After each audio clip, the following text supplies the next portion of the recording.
اہل تعبیر لکھتے ہیں خواب میں گلا ہوا پھل دیکھنا یہ مقصد میں ناکام ہونے، مقصد میں نامراد ہونے، مایوس ہونے، پریشانی اٹھانے یا کسی مصیبت کے پیش آنے پر اس کی تعبیر ہے۔ خواب میں مچھر دیکھنا ایسا شخص دیکھنا ہے کہ جس سے آپ کو نقصان پہنچے گا۔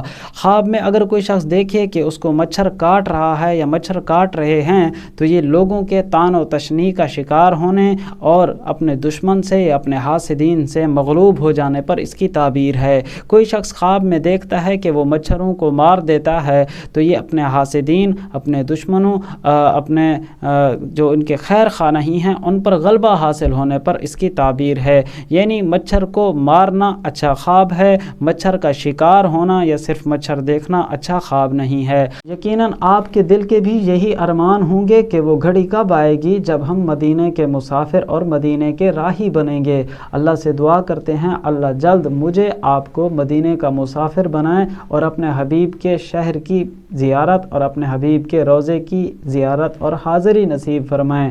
جو مدینہ جانا چاہیں کمنٹس میں ضرور آمین لکھ کر دعا میں شامل ہو جائیں، کیا پتہ قبولیت کی کون سی گھڑی ہو۔ آج کی ویڈیو میں بات کریں گے خواب میں اگر کوئی شخص مدینہ پاک کی زیارت کرتا ہے، مدینہ پاک کو دیکھا ہے تو اس کی کیا تعبیر ہے۔ اہل تعبیر لکھتے ہیں علم و حکمت پانے، دین اور دنیا کی بہتری، دین اور دنیا میں ترقی پانے پر اس کی تعبیر ہے۔ بعض اہل تعبیر لکھتے ہیں خواب میں مدینہ پاک کی زیارت کرنا یہ مدینے میں جانے یعنی حج یا عمرہ کی سعادت حاصل کرنے پر بھی اس کی تعبیر ہے۔ اللہ تعالیٰ مجھے آپ کو جلد اپنے حبیب کے روضے کی مقبول حاضری نصیب فرمائیں۔